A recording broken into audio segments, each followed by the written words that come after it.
சின்ன பாப்பா எங்க செல்ல பாப்பா கோச்சி அப்பா உன்னை கூப்பிடுவாரு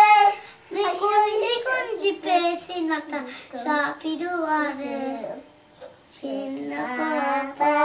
எங்க செல்ல பாப்பா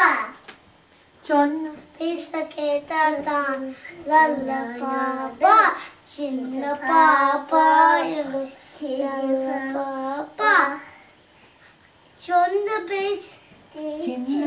சின்ன உன சீனி முட்டாய் வாங்கி தரணுமா சிறுகச்சத்தை சின்ன பொம்மை பழம் வேணுமா சின்ன பாப்பா எங்க செல்ல பாப்பா கோவம் பீர அப்பா உன்னை கூப்பிடுவாரு நீ கொஞ்சி கொஞ்சி பேசினாக்க சாப்பிடுவாரு சின்ன பாப்பா செல்ல பாப்பா சொன்ன பேச கேட்டால்தான் நல்ல பாப்பா சின்ன பாப்பா எங்க செல்ல